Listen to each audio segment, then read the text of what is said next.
¿Después? Ok, muy bien. Muy bien. Es una canción muy bonita que él compuso también y queremos repasarla porque quiero decirles que ya mañana Timoteo y su hermana Julie están saliendo para Alicante. Saben que sus padres están allí. Si es Pastor Joselo y Sara nos están viendo en este momento, le mandamos un gran saludo y este aplauso para nuestros hermanos que nos están viendo ahora. Que Dios les bendiga, nuestros hermanos de Alicante y de todo el mundo. Saben que hemos abierto una iglesia recientemente en Novelda, en nuestra finca de Alicante, y a pesar de que está haciendo mucho frío y lluvia y viento, la gente sigue yendo. Es algo realmente increíble cómo el Señor está bendiciendo esa obra. Este viernes pasado fueron 2 familias nuevas por primera vez al culto. Hubieron algunos hermanos que no pudieron ir por cuestiones de trabajo, pero aún así hubo un grupo precioso. Y también vino un matrimonio de la ciudad de Múnich, en Alemania, y están pensando en jubilarse y quedarse a vivir en Alicante, ¿no? Así que sigan orando mucho por los pastores, por Sara, por su esposo, nuestro hermano Joselo, que está llevando la obra, y también el peso, la responsabilidad de nuestra finca. Hemos tenido problemas con los árboles, algunos de los árboles que plantamos. Saben que hemos plantado más de 140 árboles y aproximadamente con estos vendavales, como 60 no se partieron, pero se cayeron, y ahora hay que volver a levantarlos, volver a sujetarlos. Así que ore mucho para que el Señor les dé mucha fuerza, mucha gracia, mucha sabiduría a nuestros hermanos. Nuestro hermano Jesús va a salir también dentro de unos días para Alicante, donde va a estar unos días también echando una mano. Y oren mucho por esta obra. Yo estaba mirando todo el rato. Yo muchas veces cuando estoy cantando me pasan unas cosas extrañas. Yo a veces incluso estoy predicando y estoy preparando mentalmente otro mensaje. Es una cosa rara que me pasa a mí, ¿no? Pero hoy estaba cantando y estaba mirando a todos los lados y veo hay algunas caras que faltan. Esa luz, si la dejan quieta, sería lo mejor. Ahí está, ya no tienen que tocar nada más. Estaba mirando para allá, que es donde se suele sentar Anderson, y no lo veo. Pero es que resulta que Anderson fue a Fuerteventura. No me acordaba que había ido a Fuerteventura, salió esta mañana temprano, porque en Fuerteventura tenemos 2 iglesias, una en la capital, en Puerto del Rosario, y esa iglesia celebra los cultos los domingos a la mañana. Y luego también tenemos otra iglesia en el sur, en una población que se llama Morrojable. Tienen los cultos por la tarde, seguramente él estará ahora mismo allí. Saben que tenemos 2 pastores en Fuerteventura, nuestro hermano Alberto y también nuestro hermano Rey, pero Alberto y Damaris los hemos mandado durante 3 meses a visitar nuestras iglesias en la Florida, en los Estados Unidos. Ellos están bien, mandan saludos. Pido por favor a la iglesia también, por favor, que estén orando por ellos. Entonces, para apoyar un poquito a Rey, para que no se sienta solo con el peso de las 2 iglesias, pues hoy ha ido para allá Anderson y creo que ya viene mañana, ¿no? Mañana ya llega. También nuestro hermano Iván, nuestro pastor en Javia, en Alicante, me mandaba fotografías, las he puesto en el grupo de WhatsApp de la iglesia, no sé cuántos lo vieron. Él está en este momento en Madrid. Saben que en Madrid tenemos una congregación preciosa que no para de crecer, aunque curiosamente no tiene un pastor allí presencial, ¿no? Se reúnen, hasta ahora se han reunido 2 veces, 2 domingos al mes en el salón de un hotel que tenemos alquilado, pero ya ahora a partir del mes que viene se van a reunir todos los domingos, vaya o no vaya un pastor. Todos los domingos se van a reunir en ese hotel en Madrid, ¿vale? Nosotros estaremos, Dios mediante, en abril, ahora os voy a hablar de eso, visitando esta iglesia, y queremos ir como mínimo un par de fines de semanas, para estar también allí con nuestros hermanos. También les pido que por favor oren mucho por la obra de Madrid. Como se pueden comprobar, hay muchos motivos para orar, hay muchos motivos para estar ocupados en la obra. Y quería comentarles que ya vamos a arrancar el primer martes de abril la escuela bíblica. La escuela bíblica, vamos a hacer un curso intensivo de 3 meses. Yo voy a estar durante todo el mes de abril en Alicante dando 2 asignaturas. Una de ellas es hermenéutica, que como bien saben ustedes es la ciencia que nos ayuda o la asignatura que nos ayuda a la correcta interpretación de los textos bíblicos, ¿verdad? Respetando el contexto histórico, las costumbres, el lenguaje, etcétera, etcétera. Y también ese mes yo voy a estar dando homilética, que es lo que nos va a ayudar a compartir, a exponer el conocimiento adquirido. Luego, durante todo el mes de mayo, va a estar nuestro hermano Jerónimo dando también lecciones sobre el obrero, la obra y el carácter del obrero, extraordinaria asignatura. Y luego en el mes de junio vamos a tener una combinación, vamos a estar dando doctrinas básicas y fundamentales. Yo voy a viajar otra vez allí para dar todo lo que es el tema de escatología bíblica, todo lo que es Daniel y Apocalipsis, pero mucho más profundo que como se puede dar a veces en un culto. Después, 2 semanas va a estar nuestro hermano Alberto, que ya habrá llegado a Estados Unidos. Él seguirá con el curso de doctrinas y después un pastor amigo nuestro estará también dando durante una semana evangelismo personal y relaciones personales, relaciones humanas. Así es que ore mucho por este proyecto, estamos muy ilusionados. Yo personalmente, me imagino que también Jerónimo, estamos muy ilusionados de tener un grupo de hermanos. Ahora, lo curioso es que dentro de este grupo de hermanos, de hombres y mujeres que van a estar allí estudiando, hay algunos que están muy delicados de salud. Por ejemplo, nuestro hermano Yuri, que viene de nuestra iglesia en San Francisco, en Estados Unidos, a estudiar. Él ha sido recientemente operado de próstata, ¿sí? Tenemos también a nuestro hermano Gaspar, de Cataluña, que también va a ser operado, ahora Dios mediante, en el mes de marzo. Tenemos espero que se queden con todos estos nombres. Tenemos a nuestro hermano Fernando, que vive en Andorra. Estuvimos en Andorra el verano pasado, fuimos a visitar a los hermanos allí. Él también está delicado de salud. Y seguramente hay otros casos que ahora mismo no. Sí, Marcela, al final hemos hablado, quiero que sepa la iglesia que hemos hablado con Marcela y con Raúl. Entendemos que no es el momento ahora mismo para que viajen esos 3 meses a la finca, así que ellos no van a estar en la finca en esta primera, digamos, en este primer curso, ¿no? Pero hay otros hermanos también que están delicados de salud, y hoy me mandaban una fotografía, un grupo de hermanos preciosos que fueron a visitar al hospital a nuestra hermana Diana. Ustedes saben que ella está pasando también un momento muy delicado en su salud, y yo estuve hablando con ella el otro día por una videollamada, y bueno, la verdad es que es un poquito complicado, ¿no?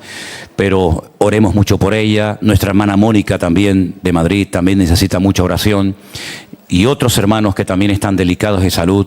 Que el Señor traiga sanidad y fortaleza a su pueblo. Amén, hermanos. Que Dios nos ayude a estar siempre sanos, a estar siempre bien de aquí y de todo, para que podamos siempre ser eficaces, ¿no? Y servir al Señor. Tengo yo personalmente un anuncio especial, y algunos de ustedes a lo mejor se van a sorprender, porque no es mi costumbre, y de hecho no lo voy a hacer, pero por si acaso alguien me malinterpreta digamos, el objetivo. Yo no suelo pedir nunca dinero a nadie. Gracias a Dios no necesito pedirle dinero a nadie, y gracias al Señor Dios nos ha sorprendido, nos ha bendecido, y estamos bien en todos los sentidos. Pero hay hermanos que quieren asistir a la escuela bíblica y van a dejar sus trabajos, ¿saben? Hay hermanos que van a dejar sus trabajos durante 3 meses y no van a entrar entradas en sus hogares para que ellos puedan ir a estudiar. Y son unos cuantos, Tenemos nuestro hermano Domingo de Holanda, que va a ir a estudiar. Tenemos 2 hermanos de Fuerteventura también que van a ir a estudiar. Y yo quisiera, a todos los que me están viendo en este momento por las redes, y a todos los que están aquí presentes, si hay alguien en su corazón que no va a ir a estudiar porque no puede, o porque no quiere, o por el motivo que sea, pero el Señor pone en tu corazón el deseo de apadrinar, de ayudar a alguien para que pueda ir a estudiar, sería una bendición tremenda. Que tú dijeras: mira, yo no puedo ir a estudiar, tal vez por mis hijos, por mi edad, por mi trabajo, por lo que sea, pero yo quisiera ayudar a uno, o a 2, o a 3, o a 4, o a todos, para que puedan ir a estudiar. Le estamos cobrando única y exclusivamente 200 euros a los estudiantes, pero eso es lo que va a cubrir, es la comida, ¿no? Los profesores no ganamos dinero, no vamos a cobrar dinero por ir allí y dar nuestras clases. Pero a mí se me ha ocurrido, y lo quiero hacer, es como mínimo 2 fines de semana llevar a todos los estudiantes a Madrid. para que conozcan la iglesia allí, para que se presenten a los hermanos, para que los hermanos los conozcan a ellos. Y tenemos que alquilar habitaciones, tenemos que gastarnos gasolina, son más de 400 kilómetros de donde estamos a Madrid, y luego ida y vuelta, tenemos que comer. Hemos averiguado y hay habitaciones para 2 personas y el precio de la habitación son 70 euros. Tenemos que estar 2 noches, la noche del sábado y la noche del domingo. Y después viajaríamos otra vez el lunes y ya ese día tendríamos que poner las clases por la tarde porque llegamos prácticamente con el tiempo muy justo, ¿no? Entonces necesitaríamos hermanos o hermanas o familias de los que están aquí presentes o de los que me están viendo ahora, que si el Señor pone en tu corazón apadrinar, ayudar a uno de estos estudiantes para que puedan ir a estudiar, ponte en contacto con nosotros. Es muy fácil, hay correos, hay teléfonos, etcétera. Y me dices, yo quiero apadrinar a un alumno o a 2 durante 1 mes, 2 meses, 3 meses. Cuando yo estuve en la escuela bíblica y estuve 3 años, no eran 3 meses, fueron 3 años. Los 2 primeros años yo tenía que trabajar. Yo estudiaba por la mañana y trabajaba por la tarde. Pero el tercer año, un hermano, una familia de Estados Unidos que nunca llegué a conocer, ellos sintieron en su corazón ponerse en contacto con el pastor, que era el director de la escuela bíblica, y me pagaron el último año. Así que gracias al Señor no tuve que trabajar el último año, sino que ya incluso podía también ir por la tarde y estudiar, no solamente por la mañana. Así que sería maravilloso, de verdad, sería maravilloso que cualquier hermano de la iglesia, de los que nos están viendo, de los que están aquí presentes, si sientes en tu corazón ayudar con este proyecto a alguien para que pueda ir ahí a estudiar, oye, háblate conmigo, ponte en contacto con nosotros a través del correo, del teléfono, y va a ser algo realmente extraordinario. Y si no viene la ayuda por aquí, pues seguro que vendrá por otra parte. De eso no me cabe la menor duda. Amén, hermanos. Bueno, los niños, por favor, ya pueden pasar a sus clases de la escuela dominical. Creo que ha quedado bien claro el anuncio que se ha dado para todas las familias, para que puedan asistir a ese día especial. Y como todos los años, sin lugar a dudas, va a ser un tiempo de mucha bendición. Los demás nos quedamos aquí. Si les parece, vamos a orar un momentito al Señor. Antes quisiera dar la bienvenida. Me pasaron un papel aquí, perdón. Me pasaron un papel con algunos nombres de hermanos, de personas que nos están visitando esta noche por primera vez. Tenemos 3 personas de México. Qué bonito, ¿no? 3 hermanos de México. Jocelyn, Nina y Mateo. ¿Quiénes son? ¿Están por ahí? ¿Una? ¿La otra? Ah, ¿ya se fueron para allá? ¿Tú quién eres, Jocelyn? ¿Eres de México? ¿Es la primera vez que estás aquí? 4 años. Pero es la primera vez que vienes. Bueno, pues Dios te bendiga. Muchísimas gracias. Damos un aplauso. Gracias por acompañarnos. Bendiciones. ¿De qué parte de México eres? Ah, de la capital. Muy bien. Tenemos también a Rosa, a Roberto y a Eduardo con su esposa y una amiga o un amigo del sur de Tenerife. ¿Quiénes son? ¿Están por ahí? ¿Por allá? Rosa, Roberto y Eduardo. ¿Ustedes es la primera vez que vienen? ¿Cómo vinieron? ¿Quién los trajo?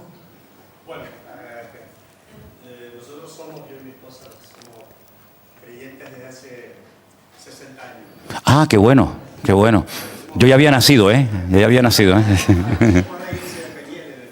Ah, sí.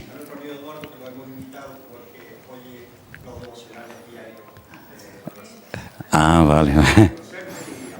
Bueno, pues después nos saludamos personalmente. Un aplauso a los hermanos. Dios les bendiga. Gracias, hermanos, por acompañarnos. Amén. Amén. En esta iglesia de momento se pueden dar aplausos. Me acuerdo que fuimos a predicar un año a Orlando, a la iglesia bautista del tío de Elena. Y claro, el tío de Elena contento, ¿no?, de ver a la sobrina, de verme a mí en la iglesia. Y entonces dice, bueno, vamos a darles un aplauso a nuestros sobrinos. Y todo el mundo, estábamos por ahí, por la mitad más o menos, y todo el mundo se viró hacia nosotros y nos hacían. Digo, bueno, está bien. Creo que así aplauden los sordomudos, me parece, no estoy seguro, ¿no? ¿No? Pero bueno, un aplausito no viene mal, ¿no? Muy bien, hermanos. Estamos saliendo el martes. Me va a acompañar. Mira, ven un momento. Porque este hombre fue increíble. Yo le pedí un día a él que despidiera el culto. Y se le ocurre decir una cosa. Y miren lo que le pasó. ¿Lo puedes contar otra vez? Yo sé que ya lo habías contado. Lo de Israel. acuerdas? Ok, cuéntala bien. No hay nada raro. Sí, no. Buenas noches, hermanos. Bueno, fue es un testimonio espectacular que el Señor ha hecho en mi vida. Ya este martes salimos a Israel, gracias al Señor, porque hace más o menos un mes y medio, el pastor Jerónimo me llama, me dice que lo ayude a hacer unas reparaciones en su casa. Yo vengo, le hago las reparaciones y me dice, ¿cuánto le debo a usted? Y yo le dije, usted no me debe a mí nada porque a mí me paga el Señor.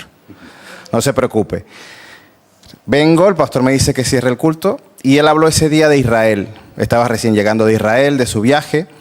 Y claro, yo estando ahí sentado, en mi corazón, yo digo, Señor, cómo me encantaría ir y estar otra vez en tu tierra, porque la última vez que fui fue hace 10 años y el pastor siempre me dice que ha cambiado mucho, ¿no? Que Israel está más bonita y tiene muchas cosas. Y bueno, resulta que yo, estando despidiendo el culto, le digo a los hermanos, que cómo me gusta escuchar al pastor hablar de Israel, cómo me gustaría volver a ir a Israel. Y dejo y oro, cierro el culto. Y resulta que luego, el día siguiente, la hermana Saray me dice, oye Luis, me llamó una hermana que quiere tu teléfono, ¿se lo puedo dar? Y yo, bueno, sí, sin problema. Y la hermana decía que te llamabas Víctor, pero yo le dije que eras Luis, porque ella me dijo, no, el chico moreno que despidió el culto el jueves. Y, se llama Luis. Que no me conocía, lo que quería decir, ¿no? Resulta que me llama la hermana, que seguro está viendo, y me dice que ha sentido en su corazón regalarme el viaje para Israel. Entonces, gracias al Señor, ya está todo pago, y yo mañana salgo con el pastor por una semana a Israel. El martes, sí. El martes salgo para Israel y bueno, estaré por allá. Y lo hermoso del Señor, ¿no? Que cuando nosotros nos deleitamos, el Señor concede las peticiones de tu corazón y eso fue lo que el Señor mostró. Yo creo que Él se merece un fuerte aplauso. Y a Él sea toda la gloria y toda la honra. Amén.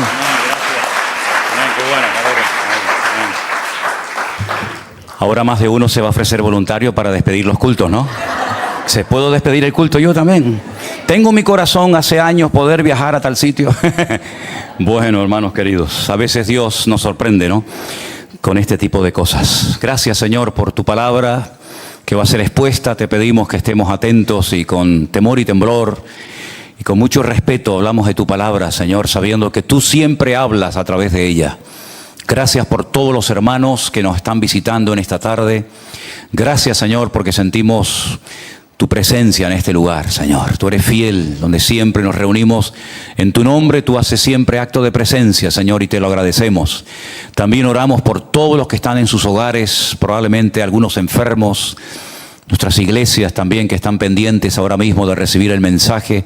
Padre, que tu bendición llegue a todos y a cada uno de nosotros y podamos deleitarnos y estar atentos para recibir la porción que tú tienes hoy preparada para nosotros. En el nombre de Jesús. Amén y amén. Yo el domingo pasado les recuerdo que empecé diciendo que si no fue el año pasado, no lo recuerdo sinceramente muy bien, o el anterior, un pastor amigo mío que es pastor en Israel, en la ciudad de Beersheba, la ciudad de los 7 pozos, como así se conoce, la ciudad donde vivía el patriarca Abraham, me invitó un día a predicar en su congregación. Y fui a predicar a la iglesia de Beersheba. Me traducían, porque yo predicar en hebreo pues todavía no estoy preparado para poder hacerlo, ¿no? Y comencé diciéndole a los hermanos que tenía la sensación de que en ese país hay mucha gente que aparentemente presumen de saber mucho de la palabra de Dios, pero yo tenía la sensación en mi corazón de que del Dios de la palabra sabían muy poco o prácticamente nada. Y así fue, así comencé el mensaje, les hablé acerca del Señor, de lo que Él es, de lo que Él hace en nuestras vidas, etc. El domingo pasado yo les hablé acerca de la singularidad de Jesús. No hay otro como Él, no ha habido otro como Él ni lo habrá jamás. Lo que Él hizo por nosotros, sus atributos, sus nombres, su esencia, su carácter, sus enseñanzas, su ejemplo, absolutamente todo, desde que nace hasta que muere, resucita y asciende, todo en Él es espectacular y maravilloso. Y vimos a la luz de las Sagradas Escrituras pues aspecto, ¿no?, de la vida más extraordinaria que jamás ha pisado este planeta Tierra, como fue la vida de nuestro Señor Jesucristo. Pero pensando en todo esto, ¿cuánta ignorancia hay acerca de lo que conocemos como el Espíritu Santo? He conocido iglesias que están todo el santo día hablando del Espíritu Santo. No hay otra cosa más importante que el Espíritu Santo. Y parece que... Ahora, nosotros en nuestro idioma, ya lo he dicho muchas veces, simplemente lo recuerdo, nosotros utilizamos mayúsculas o minúsculas según el tipo de espíritu al que estamos haciendo referencia. Generalmente cuando hablamos del espíritu humano, porque la Biblia dice que somos espíritu, alma y cuerpo, esa palabra espíritu suele aparecer generalmente con minúscula, porque está haciendo referencia al espíritu humano, que es la parte especial que Dios ha puesto única y exclusivamente en el ser humano, que es capaz de conectarse con Dios, con la fuente de la vida. Y cuando ese espíritu que se quedó desconectado desde los días de Adán y Eva por consecuencia del pecado vuelve a conectarse con el origen de la vida, que es el Señor, pues es cuando se produce el nuevo nacimiento, ¿no? Dice la Biblia a través de la pluma de Pablo: y vosotros que estabais muertos. ¿Cuándo? En vuestros delitos y en vuestros pecados. No habla de una muerte física, sino de una muerte espiritual, porque no solamente de muerte se muere, ¿verdad? Pues cada vez que aparece la palabra espíritu y hace referencia al espíritu humano, siempre aparece con minúscula. Pero cuando hace referencia al Espíritu Santo, la ponen con mayúscula. En el texto original, ni en hebreo ni en griego, hace falta poner nada en mayúscula, porque de hecho no existen palabras con mayúscula. Yo el texto griego no lo conozco, pero el texto hebreo sí lo conozco muy bien, y os puedo asegurar de que la palabra Espíritu Santo no es necesario ponerle una letra mayúscula, primeramente porque no existe, y en segundo lugar porque hay una palabra específica para hablar del espíritu humano y una palabra específica para hablar del Espíritu Santo, y no hay género de duda cuando se habla de uno o se habla de otro. Ahora, a lo largo y ancho de toda la Biblia encontramos que al Espíritu Santo se le dan otros nombres. Y no es que haya muchos espíritus, no, sino que el nombre describe la esencia, la función, el ministerio, es decir, lo que hace en la vida del ser humano. Pero es que lo mismo pasa con Dios, lo mismo pasa con el Señor Jesucristo. Cuando hablamos de Dios, me acuerdo una vez que pusimos aquí en la iglesia hace años los distintos nombres que la Biblia le da a nuestro Dios. Y algunos se quedaron sorprendidos porque no sabían que a Dios se le podía llamar El Shaddai, o se le podía llamar Adonai, o se le podía llamar Elohim, o se le podía llamar Yahweh, o Yahvé, o Adonai, o Jehová, como en algunas traducciones, ¿verdad? Y vimos todos los nombres de Dios. El mismo Dios con diferentes nombres. Y lo mismo pasa con la figura del Señor Jesucristo. Admirable, consejero, Dios fuerte, Padre eterno, Alfa y Omega, príncipe de paz, etcétera, etcétera. Con el Espíritu Santo pasa exactamente lo mismo. Y repito, no es que hayan varios espíritus, sino que las funciones que cumple es imposible aglutinar en un solo nombre todo lo que Él es y todo lo que Él hace. Desde el primer libro de la Biblia, que es el Génesis, que encontramos la primera referencia del Espíritu de Dios. Dice en nuestra versión en español que en el principio creó Dios los cielos y la tierra. Y la tierra estaba, una pésima traducción, porque es una incoherencia, desordenada y al mismo tiempo vacía, pero en ese caos, en ese vacío de todo, el Espíritu de Dios se movía sobre la faz de las aguas. Pero nosotros no encontramos la expresión Espíritu de Dios hasta el versículo 2, pero es que ya en el versículo 1, aunque en español no se ve, ya vemos que está ahí, porque el primer nombre que aparece en la Biblia para definir o para hacer referencia a Dios es un nombre que aparece en plural. Nosotros tenemos Dios en mayúscula y dioses en minúsculas, pero en hebreo no hay mayúsculas, ni solamente hay un tipo de letra. Y dice, Bereshit bara Elohim et hashamayim vet haaretz. Y el primer nombre que aparece en la Biblia para hacer referencia a Dios está en plural masculino, porque termina en im. Y toda palabra, todo término en hebreo que termina así, con una letra yod, men, sofit, in, es masculino plural. Y todo lo que termina en ot es femenino plural. En este caso es Elohim, que también se podía haber traducido por la palabra dioses. De hecho, ya lo dije también en una ocasión, simplemente es a modo de introducción, que el nombre de Dios que se emplea ahí, que es Elohim, en los 10 mandamientos se traduce por la palabra dioses. Nosotros tenemos, no tendrás dioses ajenos delante de ti. En hebreo dice, lo yiyeh leja Elohim al panay. Lo yiyeh, no tendrás Elohim, dioses, al panay, delante de tu rostro. Y entonces el mismo nombre, Elohim en Génesis 1 y Elohim en los 10 mandamientos. Pero en el contexto de la idolatría se traduce como dioses y en el contexto de la creación se traduce como Dios. Así que vemos que tanto Dios como el mismo Señor Jesucristo reciben muchos nombres. Algunos le llamaban el Hijo de David, otros le llamaban el Hijo de José. Y tenemos muchas expresiones para hablar del Señor. Pero vamos a empezar por la primera. En Juan 14, versículo 26. Juan 14, versículo 26, dice la palabra de Dios: mas el Consolador, el Espíritu Santo, a quien el Padre enviará en mi nombre, Él os enseñará todas las cosas y os recordará todo lo que yo os he dicho. Fijaros que en ese versículo 26 aparecen 2 nombres para definir al Espíritu Santo. Uno, valga la redundancia, Espíritu Santo, y otro, Consolador. El Consolador era un personaje que acompañaba al preso, que acompañaba al condenado para darle consuelo, para darle ánimo cuando iba a ser sentenciado, cuando iba a ir ante un juez. Y ese es el término paracletos que se emplea, ¿verdad?, para decirnos que el Espíritu Santo, el Espíritu de Dios, que también es un espíritu que viene a nuestra vida para consolarnos, recibe ese nombre, porque tiene también esa función en la vida del creyente. Primer nombre que estamos viendo en esta tarde. Dicho sea de paso, si no tuviéramos el Nuevo Testamento, ya podríamos hablar del Espíritu Santo, pero la información que el mismo Señor Jesucristo y que el Nuevo Testamento nos da sobre el Espíritu Santo es impresionante, realmente. Tenemos en Génesis capítulo 1, versículo 2, como ya os acabo de decir, la expresión Espíritu de Dios. La tierra estaba desordenada. La primera vez que se tradujo por un sacerdote católico, por cierto, cartujano de Sevilla, este texto al castellano, él no puso la palabra desordenada, sino desadornada. La tierra estaba desadornada.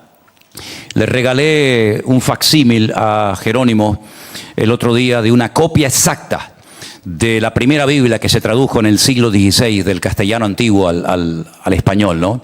Y bueno, creo que le hizo mucha ilusión. Y ahí aparece que la tierra estaba sin adornos y estaba vacía, pero en ese caos estaba el Espíritu de Dios moviéndose. En Isaías capítulo 61, verso 1, recibe otro nombre, el mismo Espíritu, pero otro nombre. Y fíjense qué interesante, porque dice, el Espíritu de Jehová, el Señor. La palabra Jehová en nuestras Biblias hace referencia al nombre propio de Dios. En las versiones católicas, generalmente que se llaman nácar colunga, aparece la palabra Yahvé, ¿sí? Entonces en nuestra Biblia dice que el Espíritu de Jehová, o el Espíritu de Yahvé, el Señor, está sobre mí porque me ungió Jehová, me ha enviado a predicar buenas nuevas a los abatidos, vendar a los quebrantados de corazón, publicar libertad a los cautivos y a los presos, apertura de la cárcel. Esa fue la lectura que leyó el Señor Jesucristo, y Él dice, hoy se ha cumplido esta escritura delante de vosotros. Es decir, Él tenía, por así decirlo, una unción. De hecho, uno de los nombres que Él tenía, o mejor dicho, uno de los títulos que a Él se le dio fue el de Cristo. La palabra Cristo viene del griego, pero realmente era Mashiach, que significa el ungido, al que se ungía para cumplir una función específica. Y al que lo ungió Él fue el mismísimo Espíritu de Dios. Romanos 8:9, voy a ir avanzando para no leer todos los textos, para los que están tomando nota. Se le llama a ese Espíritu Santo Espíritu de Cristo, porque ese Espíritu habitó primeramente en la vida del Señor Jesucristo. En Juan 16:13 se le conoce como el Espíritu de verdad. En Romanos 8:2 se le conoce como el Espíritu de vida. Espíritu de gracia aparece en el texto de Hebreos 10:29. En Romanos 1:4 se le llama espíritu de santidad. Fíjense todo lo que hace, todas las funciones específicas que cumple la presencia del Espíritu Santo en la vida de un creyente. En Hebreos 9:14 se le llama el Espíritu eterno, ¿verdad? Porque no es creado, sino es eterno porque es Dios. Espíritu de adopción, Romanos 8:15, y finalmente también hay otro nombre que se le da en Primera de Pedro, capítulo 4, verso 14, que es Espíritu de gloria. Cada uno de estos nombres nos llevarían semanas a estudiarlo, ¿eh? ¿Por qué se le llama al Espíritu Santo Espíritu de vida? ¿Por qué se le llama Espíritu de adopción? ¿Por qué se le llama Espíritu de verdad? Cada uno de estos nombres cumple una función específica porque, repito, es prácticamente imposible en castellano con un solo nombre dar una explicación amplia de todas las funciones que el Espíritu Santo cumple en nuestra vida. Pero sí quiero que tomen nota de esto. Él estuvo presente en la creación. No es que vino en el Nuevo Testamento a través de Cristo, como por ejemplo algunos dicen en el famoso día de Pentecostés. No. El Espíritu Santo siempre estuvo. Desde Génesis 1 hasta el amén de Apocalipsis. El Espíritu Santo hizo acto de presencia en el bautismo del Señor Jesucristo. La Biblia dice que se oyó la voz del Padre diciendo: este es mi Hijo amado, en el cual tengo toda complacencia. Y entonces dice que vieron el Espíritu de Dios como de paloma que se posaba sobre él. Luego vemos una manifestación poderosísima de este Espíritu, evidentemente en el día de Pentecostés, en aquella celebración que aglutinaba miles y a miles de judíos de todas partes del mundo que venían a regocijarse por la gran cosecha. Y en aquel día ocurrió lo que el Señor dijo: yo enviaré la promesa del Padre. Que ellos no sabían realmente en qué consistía aquella promesa, pero en aquel día, cuando Pedro está en aquella casa, él se pone en pie y dice: momentito, nosotros no estamos ebrios, esto no es un disparate como algunos de ustedes están ya por ahí diciendo. Incluso dijo la hora del día que era. Generalmente el borrachito no sabe si es de día o de noche. Yo me acordaré toda mi vida, un día en el barrio de la Salud, entré a un bar muy temprano en la mañana, era de noche, veníamos de orar del Monte de los Campitos, estuvimos allí 1 año y pico subiendo de madrugada a orar y bajábamos y aún era de noche. Y un borrachito en un bar que hay allí en la esquina, en el barrio de la Salud, me dice: jefe, ¿qué hora es? Y le digo: las 8, y me dice: ¿pero de la mañana o de la noche? Me dice. El pobrecito no sabía, claro, era de noche, ¿no? Sin embargo, Pedro dice: nosotros no estamos ebrios, son las 9 de la mañana, Esto es lo dicho por el profeta Joel, que en los postreros días, dice el Señor, derramaré de mi Espíritu Santo, y todos conocemos el resto del pasaje bíblico, ¿verdad? Así que estuvo en el día de Pentecostés, y es algo que tenemos que tener muy claro. Y Pablo dijo, y es una expresión que a mí me llama mucho la atención, porque Pablo dijo en varias ocasiones: hermano, no quiero que ignoréis, Usted puede ignorar otras cosas, pero esto no quiero que lo ignore. Que vuestros cuerpos son el templo del Espíritu Santo de Dios, el cual mora con vosotros. ¿Cuántos dicen amén? En aquella época, en aquella cultura grecorromana, se creía que el cuerpo, que la materia, era algo malo. Algunos incluso se flagelaban, se castigaban, se metían en largos periodos de ayuno porque la carne es diabólica, la carne es mala y hay que matarla. Y por eso algunas personas pues se aislaban, ¿no? Se aislaban a montañas, se metían en cuevas, incluso como aquel que nos contaba recientemente Jerónimo, que no quería ni siquiera tener contacto con la tierra y se puso en lo alto de una columna y allí se quedó el tipo no sé cuántos años porque no quería tener contacto con la tierra, ¿no? Sin embargo, mis queridos hermanos, nosotros podemos vivir en medio de un mundo enfermo que le ha dado descaradamente las espaldas a Dios. Podemos vivir en paz, en victoria, tranquilos, seguros, porque el Señor ha prometido estar con nosotros todos los días hasta el fin del mundo. ¿Cuántos dicen amén? Así que no tenemos que irnos, aunque a veces tenemos la tentación, ¿no? No sé cuántos de ustedes, pero a veces tenemos la tentación de aislarnos, ¿no? De decir, bueno, me voy a aislar y que me dejen tranquilo, no quiero que... Oye, qué tranquilo vivíamos cuando no teníamos teléfono, hermano, Yo sé que hoy en día a algunos le quitan el teléfono y les entra así como sarampión, ¿no? Se empiezan a manifestar, ¿no? Pero qué tranquilos vivíamos cuando no teníamos teléfono, hermano. Yo no sé cómo hacíamos porque teníamos que ir con el mapa y todo aquello, pero la verdad que, hermanos, les digo una cosa, Hubo una época en mi vida en la que yo estaba tan saturado que le dije al Señor: Señor, permíteme jubilarme a los 55. Y el Señor no me tomó la palabra. No me tomó la palabra. Ya han pasado unos cuantos años, ¿eh? Pero gracias al Señor que en medio de las presiones, en medio de los problemas, en medio de las críticas, en medio de cualquier cosa, nosotros podemos estar firmes y dormir tranquilos y vivir confiados porque el Señor está con nosotros todos los días. ¿Cuántos dicen amén? Es algo realmente maravilloso. Vemos en la palabra de Dios que el Espíritu Santo, miren, consuela al creyente. Le advierte de cosas que pueden suceder. Es interesante notar que, por ejemplo, vamos a ir a Juan capítulo 15. Leímos ya el versículo 16, pero dice: el Espíritu de verdad, verso 17, el cual el mundo no puede recibir porque no le ve ni le conoce, pero vosotros le conocéis porque mora en vosotros y estará con vosotros. Y más adelante, un versículo tremendo, palabras de Jesús, verso 23. El que me ama, mi palabra guardará. ¿Cuántos dicen amén? Y mi Padre le amará y vendremos. Fíjese el término en plural, vendremos. Y haremos, nuevamente en plural, morada con él. Versículo 26, mas el Consolador, el Espíritu Santo, a quien el Padre enviará en mi nombre, Él os enseñará todas las cosas. ¿Y qué? Para los que tienen mala memoria, dicen, no, es que yo no tengo. Ahí hay una promesa para usted, hermano.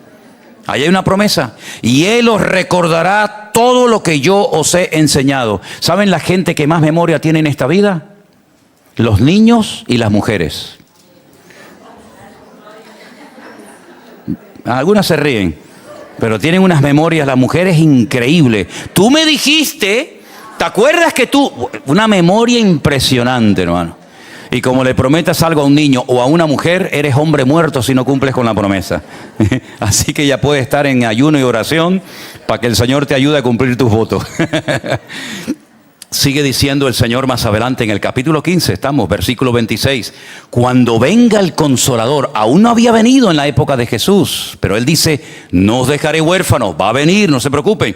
Cuando venga el Consolador, a quien yo enviaré del Padre, el Espíritu de verdad, el cual procede del Padre, Él dará testimonio acerca de mí. Qué tremendo. No hay que orar al Espíritu Santo. Yo a veces he visto creyentes, Espíritu, usted no tiene que dirigir sus peticiones ni sus oraciones al Espíritu Santo. Hermano, la forma bíblica de orar es al Padre en el nombre de Jesús.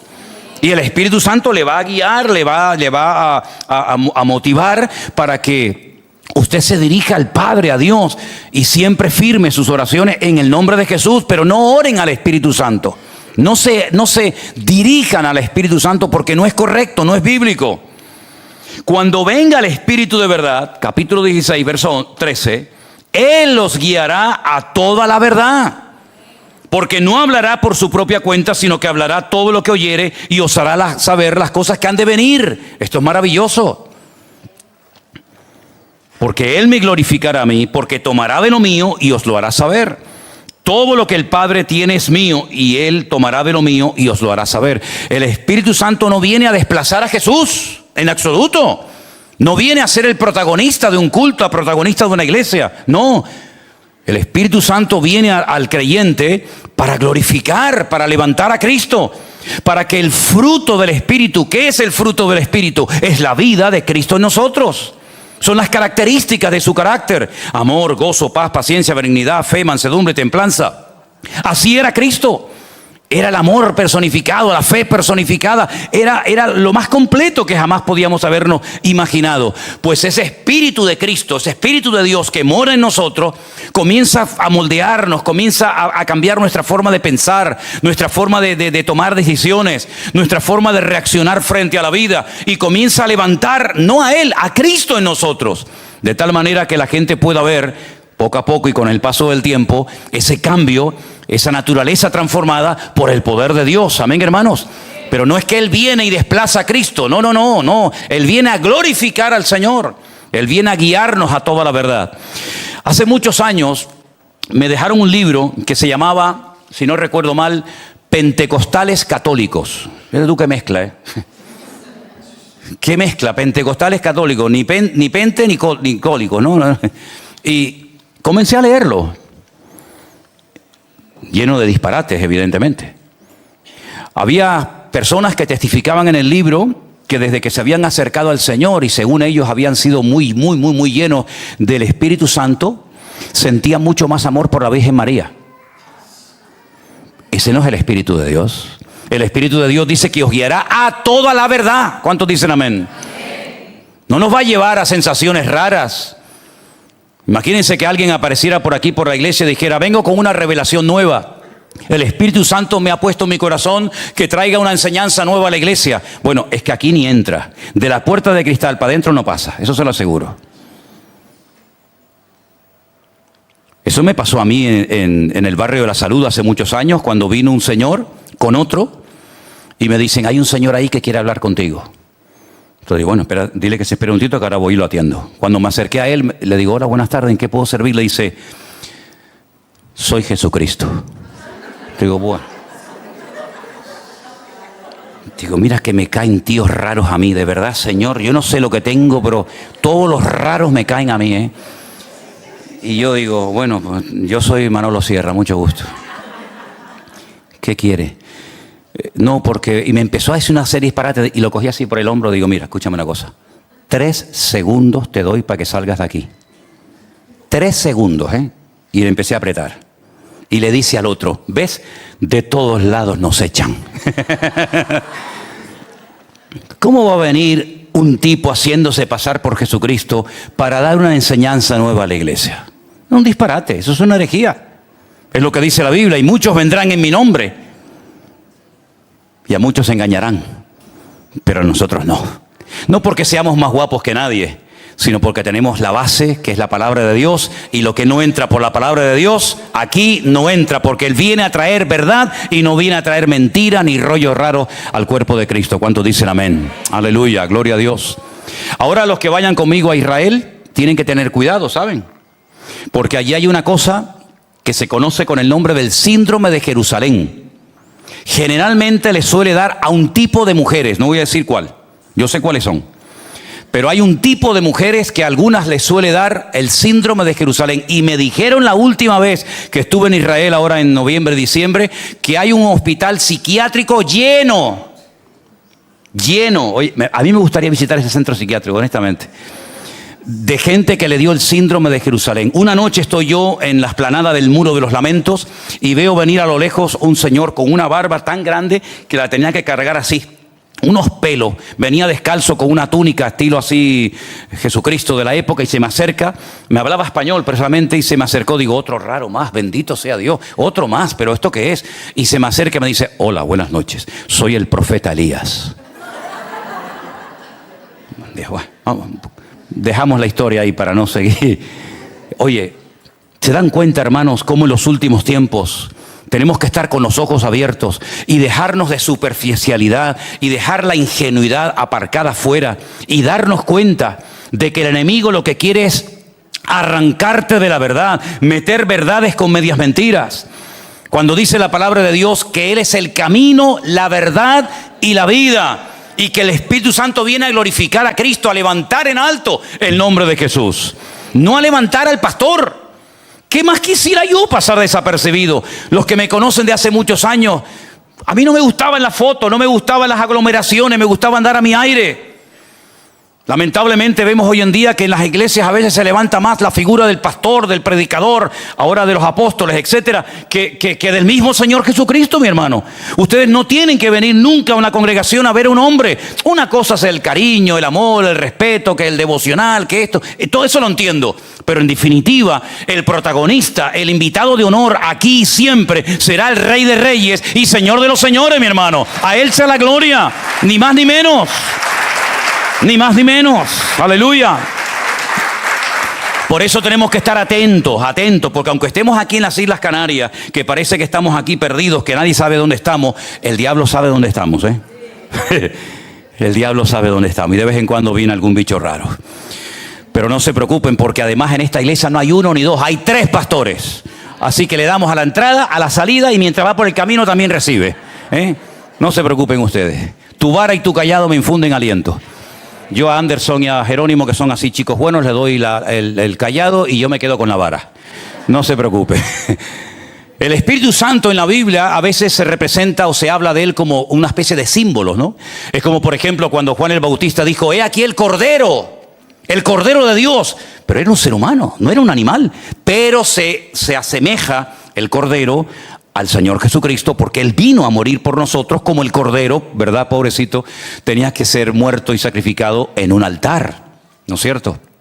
Y vemos que en la Biblia hay símbolos para representar cosas. Por ejemplo, la Biblia nos enseña muchas veces que la palabra de Dios es como un pan. No solo de pan vivirá el hombre, sino de toda palabra que sale de la boca de Dios, y un martillo, etcétera, etcétera. Y la palabra de Dios es como una espada que penetra hasta las coyunturas, etcétera, etcétera. El Espíritu Santo en la Biblia a veces emplea el símbolo del fuego para hablar del Espíritu de Dios. En el día de Pentecostés, en Hechos capítulo 2, dice que se aparecieron lenguas repartidas como de fuego que se asentaron sobre cada uno de ellos. En el día del bautismo de Jesús, ya lo hemos dicho, dice que el Espíritu de Dios vino sobre él como de paloma. También dice la Biblia que en el día de Pentecostés vino un viento recio. Dice, de repente vino un viento que soplaba, el cual se movió por todas partes y fueron llenos del Espíritu de Dios. Dice la carta de Pablo a los Efesios que hemos sido sellados, hemos sido marcados con el Espíritu Santo de Dios. Es decir, hay una marca indeleble, una marca que no se ve con los ojos de la carne, pero el Señor sabe que somos de Él. Por eso tal vez, ¿no les parece? En los últimos tiempos, tratando de imitar, tratando de copiar, porque no sabe hacer otra cosa que imitar, el anticristo, hijo del diablo, intentará también y lo hará marcar y sellar a muchas personas para decir, este es mío, este también, esta familia, este es mío, este es mío. Pues la Biblia nos enseña que estamos marcados. No con un tatuaje, no con una señal visible, ¿no? Pero sí estamos marcados, hay una diferencia. Y el diablo también sabe, el diablo sabe que tú eres un hijo de Dios. No tienes que ir por la vida diciendo, yo soy un cristiano. Tú no te preocupes, que no tenemos que ir por la vida presumiendo de nada, pero tenemos una protección sobrenatural. Es algo increíble, cuántos santeros, cuántos brujos, cuántos astrólogos, magos y adivinos han venido incluso a hacernos daño, y ellos han reconocido que sus artes mágicas, sus sacrificios de animales que los hicieron, ¿se acuerdan la época aquella en los que vinieron aquellos santeros cubanos a nuestra iglesia del Puerto de la Cruz y alquilaron una de las casas de allí de la finca? Y el primer día el jefe de ellos, fíjate tú, era así, pero bueno, era el jefe. Se me acerca y me dice, el pastor, el jefe de esto, ¿dónde está? Digo, ¿qué quiere? Vengo a destruirte a ti, a la iglesia y a todo lo que tiene. Dios, me pisó el dedo gordo, el dedo chiquito del pie. Digo, sí, venga, vamos. Y entramos en un pique allí tremendo. Mataron palomas, mataron todo. Nos echaron de todo. Y al final, ¿qué pasó? Se cumplió lo que el Señor nos puso en el corazón decirle. De aquí a poco se irán, pero no se van a ir como vinieron. Se van a ir peleados, divididos, arruinados, y nunca más los volveremos a ver. Y así fue, desaparecieron. Y ahora esa casa que ellos tenían, ahora resulta que hay unas hermanas viviendo allí en aquella propiedad. Es decir, hermanos, no hay nada que pueda destruir a un hijo de Dios, siempre y cuando, subrayo y repito, siempre y cuando usted esté alineado con el Señor. Ahora, si tú eres una cosa aquí adentro y una cosa muy diferente fuera, amigo, entonces las cosas cambian. Pero si usted está en orden, en obediencia, en santidad, haciendo las cosas decentemente y con orden, delante de Dios y también, como no, delante de los hombres, entonces usted puede dormir tranquilo.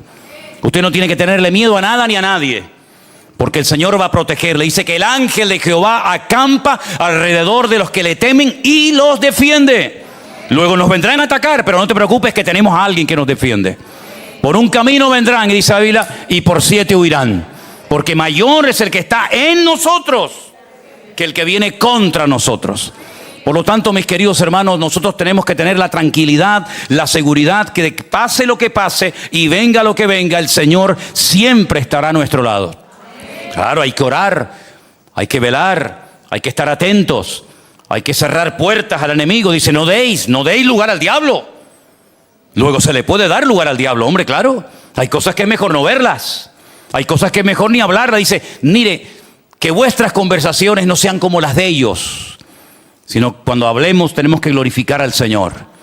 con salmos, con cánticos, siempre siendo llenos del Espíritu de Dios. Crítica en la boca de un creyente, eso es demoníaco.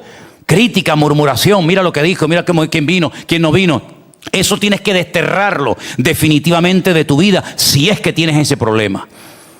Que no se vaya la bendición de Dios por la forma como hablas, ni por tus ojos, ni por tus oídos, y sobre toda cosa guardada. Ojo, dice la Biblia, guarda tu corazón, porque de él fluye la vida, ¿verdad?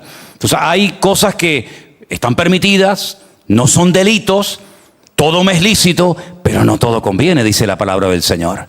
Hay momentos que en la vida del Señor Jesucristo, Él tenía que ponerse en su sitio y hablar claramente, aunque dijeran, uy, qué duro habló. Apártate de mí, Satanás, porque lo que estás comentándome, lo que me estás proponiendo de no ir a Jerusalén a morir, me estás proponiendo que no se cumplan las Escrituras. Me estás diciendo que yo como Cordero de Dios, el enviado del Padre, el Mesías, el ungido de Dios, no vaya a cumplir las profecías. Apártate de mí, Satanás, ¿verdad? Por lo tanto, tenemos que tener autoridad espiritual, tenemos que tener criterio, hacerte valorar y respetar. Porque una cosa es ser cristiano y otra cosa es ser bobo. Hay cristianos que son cristianos y encima son bobos. Entonces, no, mire, un momentito, no, espérame. No, esos comentarios no me los hagas. No me gustan esos chistes. Claro, en el trabajo te van a decir, mira, este. Bueno, más vale que te señalen con el dedo y que te vuelvan la espalda a que te vuelva la espalda y te abandone la presencia del Señor. Ojo con eso, ¿eh?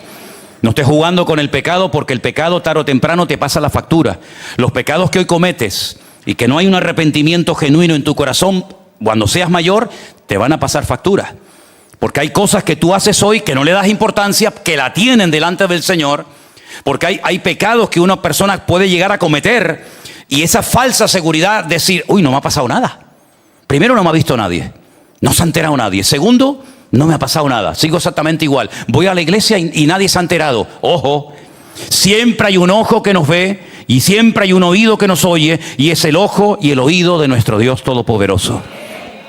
He aquí un verdadero israelita. Pero si tú a mí no me has visto nunca. Le dice el Señor que no te he visto nunca, si yo te vi a ti cuando estaba debajo de la higuera. Un día le voy a preguntar al Señor, si me permite, ¿qué es lo que estaba haciendo este tipo debajo de la higuera? Porque cuando le dijo, yo te vi debajo de la higuera, yo no sé lo que estaba haciendo, no empiecen a inventar cosas raras, ¿vale? Pero él dijo, ay, Señor, Dios mío, ¿qué estaría haciendo Natanael debajo de la...? Es como decir, ¿qué estás haciendo? Cuando mi madre y yo era pequeño me decía, ¿qué estás haciendo? Yo temblaba porque a mí me encantaba coger una caja, no está Adriel por ahí, ¿no? Que no vayan a oír. Las cajas de fósforo, yo abría una, encendía y las metía dentro. Y cuando estaba ardiendo todo, lo metía debajo del colchón. Entonces, que no me oiga nadie, ningunos chiquititos por ahí. Y cuando mi madre decía, Manolito, no me diga nadie Manolito, ¿eh? Manolito, ¿qué estás haciendo? Nada, mamá. Y aquello,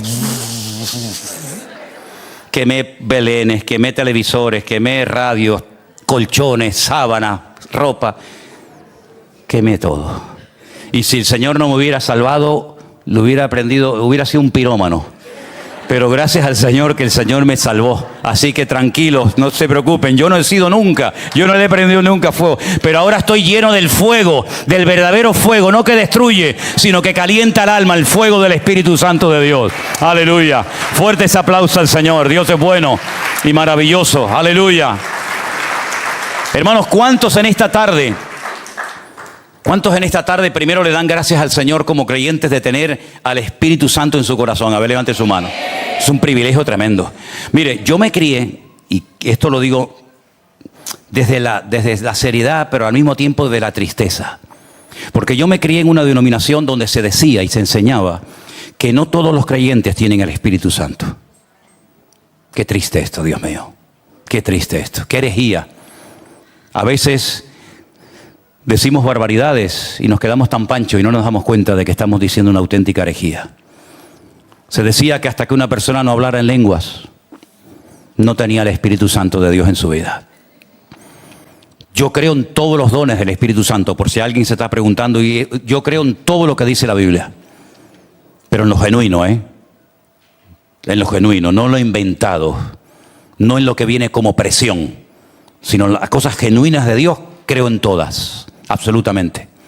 Creo en milagros, creo en señales, creo en prodigios, creo en los dones del Espíritu Santo.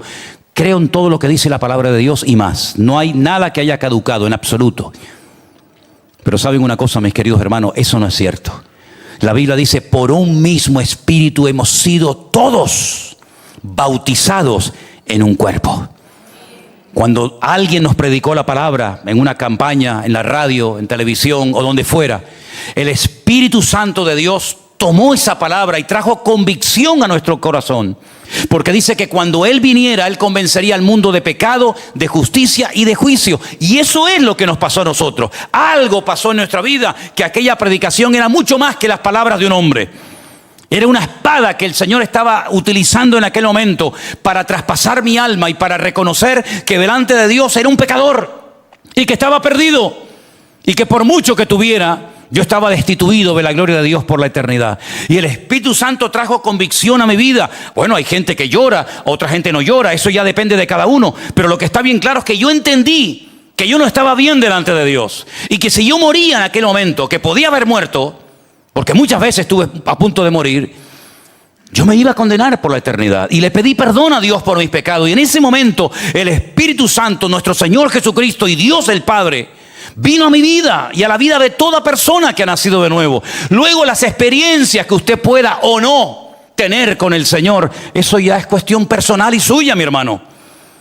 Pero que se le diga a una persona creyente, lavado, comprado por la sangre de Jesucristo, cuyo nombre está escrito en el libro de la vida, que no tiene al Espíritu Santo, entonces ¿a quién tiene en su corazón, mi hermano? ¿Tiene aire? ¿Le metieron aire? Vendremos y haremos morada en vosotros. Y Pablo dice, y no quiero que ignoréis esto, porque en aquella época, hermanos queridos, esto era una auténtica revolución, tanto para gentiles como para judíos. ¿Por qué? Porque ustedes tienen que saber, y concluyo con esto, que en aquella época había una mentalidad que decía, Dios no vive en el corazón de nadie. Es que lo siguen creyendo hoy en día. ¿Dónde vivía Dios? En un lugar específico llamado el Templo de Jerusalén, en el lugar santísimo. Y ellos tenían como una especie de círculos concéntricos. El más cercano a Dios, el lugar santísimo, donde estaba el arca de la alianza. Un poquito más afuera estaba el lugar santo, donde estaba la menorá, donde estaba la mesa de los panes, el altar del incienso. Otro círculo, el atrio, donde estaba el altar del sacrificio, el lavacro. Otro círculo, el atrio exterior. Otro círculo, la ciudad de Jerusalén. Y así iban ampliando el radio de acción. Y entonces cuando un profeta, fíjense la mentalidad como era, cuando un profeta de Dios, siervo de Dios, recibe un llamado para ir al extranjero a predicarle a gente que no son judíos la palabra de Dios, él dice, no, yo no quiero ir allí, porque si ellos oyen la palabra, se van a arrepentir de sus pecados y Dios los va a perdonar. Y yo no quiero que ellos se arrepientan para que Dios los perdone. Qué predicador más raro tú. Qué predicador más raro. Y entonces dice que él huía de la presencia de Dios. Pero ¿cómo vas a huir de la presencia de Dios si tú has leído un salmo que Jonás se lo tenía que saber de memoria, que dice, ¿dónde huiré de tu presencia? ¿Dónde me escondo de Dios? Adán ya lo intentó y Dios sabía dónde estaba. Pero él pensaba que cuanto más lejos se fuera de Jerusalén, y si venía rumbo a España, como estaba Tarsis en aquella época aquí, ya Dios no estaba. Pero esa mentalidad ya no va más, hermanos. El Señor está en todas partes y en todos y cada uno de nosotros. Lo cual significa de que si algún día alguno de nosotros cae preso y no nos volviéramos a ver nunca más en ese lugar de tortura o de prisión, no estás solo. El Señor está contigo. Porque el Espíritu de Dios nadie te lo puede quitar ni a palos de dentro de tu corazón. Y eso nos tiene que dar una tranquilidad y una satisfacción de decir, Señor, yo nunca estaré solo. Porque tú has prometido estar conmigo todos los días hasta el fin del mundo. Y Pablo lloraba y escribía y predicaba diciendo, no quiero que ignoréis, compartan, enseñen, instruyan a los creyentes. Y si alguien no se sujeta a esta doctrina, el tal no es de Dios.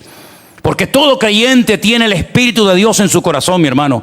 Y por eso cuando tú vas a pecar o has pecado, te sientes mal. ¿Por qué? Porque hay una alarma, hay una voz interior que te dice, no, eso no está bien. No hay nadie, no te está observando nadie, pero ya no pecas a gusto, ¿verdad? Porque sabes que hay algo, alguien que mora en tu corazón que te dice, eso no está bien. Así que mis queridos hermanos, démosle gracias al Señor por este privilegio tan grande de poder ser templos del Espíritu Santo de Dios. No hay templo en Jerusalén, por eso lloran. Por eso cada vez que hay una boda, ayer tuvimos una, no hicimos ese ritual, ¿verdad? Pero en todas las bodas de Israel, en todas las bodas judías del mundo, siempre se pone en un trapo, una copa, un vaso, y se rompe para recordar el dolor de la destrucción del templo de Jerusalén. Pero es que nosotros ya no dependemos de un templo físico, porque ahora la casa de Dios es aquí en mi corazón. ¿Cuántos dicen amén? Cierra tus ojos en esta noche, aleluya, ahí donde estás. Y dale gracias al Señor, aleluya. Bendito sea tu nombre, mi Dios. Qué bueno, qué bendición tan grande saber que el Señor está conmigo, aleluya. A donde quiera que vayamos, el Señor está a nuestro lado. Aleluya. Gloria a Dios. Prepara tu canción. Gracias, Señor Jesús. Gracias, Señor. Aleluya.